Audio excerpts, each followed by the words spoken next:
साल था 1992। फीफा विश्व में जो देश फुटबॉल खेलते हैं उनकी पहली बार एक रैंकिंग निकालती है जिसका नाम दिया गया फीफा रैंकिंग, जिसमें भारत का रैंक था 143। वैसे ये बहुत कम लगता होगा, खैर ये तो शुरुआत थी। और अगले ही साल यानी कि 1993 में भारतीय फुटबॉल वीपी सत्यान की अगुवाई में भारत फीफा अधिकृत 16 मैच खेलता है, जिसमें से भारत रिकॉर्ड ब्रेक 11 मैच जीतता है, 3 मैच में ड्रॉ होता है और 2 मैच हम हार जाते हैं। पर भारतीय फुटबॉल उस टाइम इतनी आक्रामक थी कि भारत की फीफा रैंकिंग 143 से सीधा 99 पर आ जाती है। और यही समय था जब भारतीय फुटबॉल अपने पुराने वाले फॉर्म में वापस आ रही थी। तो आज हम इंडियन फुटबॉल को 4 सब पार्ट में बात करेंगे। पहला 1992 से लेकर 2000 तक, 2000 से लेकर 2010 तक, 2010 से लेकर 2015 तक, 2015 से लेकर 2023 तक। 1993 में भारत पहली बार सेफ चैंपियनशिप जीतता है और उसके साथ ही साथ साउथ एशियन गेम्स में सिल्वर मेडल जीतता है, जिसके तहत भारत की फीफा रैंकिंग में बहुत ही ज्यादा ग्रोथ देखने को मिलता है। और इसके 3 साल बाद यानी कि 1996 में भारत की फीफा रैंकिंग 94 तक पहुंच जाती है under the captainship of Bhaichung Bhutia.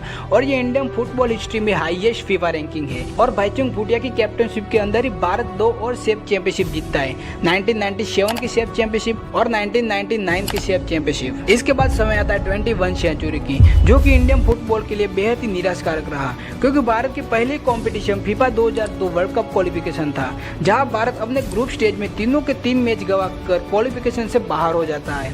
और उसके साथ ही भारत 2003 की सेफ चैंपियनशिप भी हार जाता है, जहां भारत बांग्लादेश से सेमीफाइनल में 2-1 से हार जाता है। और उसी साल भारत एक और मल्टी मेगा इवेंट होस्ट कर रहा था, जिसका नाम था एफ्रो एशियन गेम्स, जो कि हैदराबाद में हो रहा था, जहां पर 96 नेशन ने भाग लिया था। और ये बहुत बड़ा इवेंट था, आप इसे इस तरह अंदाजा लगा सकते हैं, ये 2010 के कॉमनवेल्थ गेम के बाद सबसे बड़ा इवेंट था, जहां इंडियन फुटबॉल टीम फाइनल में उज्बेकिस्तान से 1-0 से हार जाती है। एफ्रो एशियन गेम्स की समाप्ति के 2 साल बाद यानी कि 2005 में एक मेजर डेवलपमेंट होती है, जहां पर इंडियन फुटबॉल के head coach Stephen Constantine resignation दे देते हैं और उनकी जगह नए कोच की नियुक्ति होती है, जिनका नाम था सैयद नईमुद्दीन। इनके टेन्योर के अंदर भारत एशिया कप क्वालिफिकेशन के अंदर इतना बुरा प्रदर्शन दिखाता है कि वो भी उसी साल रिजिग्नेशन दे देते हैं। और अगले ही साल 2006 में वापस से इंडियन फुटबॉल के लिए एक नए हेड कोच की नियुक्ति होती है, जिनका नाम था बॉब हैंगटन। इनके टेन्योर के अंदर वापस से इंडियन फुटबॉल के अंदर इंप्रूवमेंट देखने को मिलता है, जहां भारत सीरिया को फाइनल में 1-0 से हराकर अपना पहला नेहरू कप टाइटल अपने नाम करता है।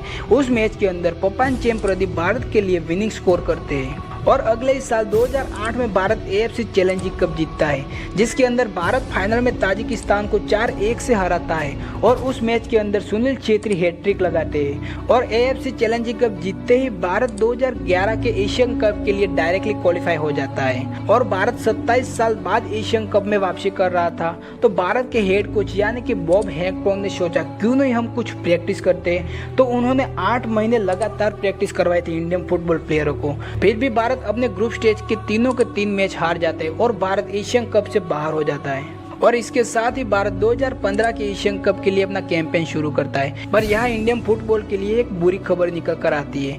2011 के अंदर बॉब हैंगटन को हेड कोच के पद से निकाल दिया जाता है।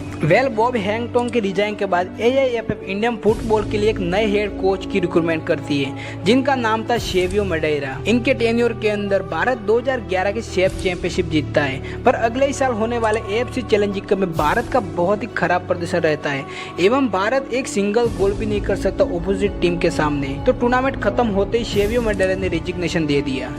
शेवियो मडेरा के रेजिग्नेशन के बाद AIFF वापस से इंडियन फुटबॉल के लिए एक नए हेड कोच की रिक्रूटमेंट करते हैं, जिनका नाम था विम कोएम वर्मान, जो कि एक डच व्यक्ति थे। उनके आते ही भारत 2012 में नेहरू कप जीतता है, जो कि इंडिया का 3rd टाइटल था। फाइनल में भारत कैमरून को पेनल्टी शूटआउट में हरा देता है। पर भारत के अगले 2-3 साल बेहद ही निराशकारक रहे, क्योंकि भारत 2013 की सेफ चैंपियनशिप हार जाता है, जो कि अफगानिस्तान फाइनल में 2-0 से जीत जाता है। और 2014 के AFC चैलेंजिंग कप में हम क्वालिफाई भी नहीं हो पाते। और 2015 के AFC एशिया कप में भी हम क्वालिफाई नहीं हो पाते।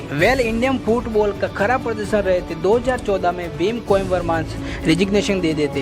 2015 में इंडियन फुटबॉल की बहुत ही कम मैचेस होती है, तो इंडियन फुटबॉल की फीफा रैंकिंग 173 तक पहुंच जाती है, जो कि इंडियन फुटबॉल हिस्ट्री में सबसे लोवेस्ट फीफा रैंकिंग है। भारत की ये हालत देखते हुए 2015 में स्टीफन कॉन्स्टेंटिनो को वापस से रिहायर करते as the post of head coach और भारत वापस 2015 में शेफ चैंपियनशिप जीतता है और 2018 के फीफा वर्ल्ड कप क्वालिफायर के लिए भारत पहला राउंड क्लियर कर लेता है, पर दूसरे राउंड में भारत 8 मैचेस में से 7 मैचेस हार जाता है, तो भारत वापस से क्वालिफिकेशन से बाहर हो जाता है।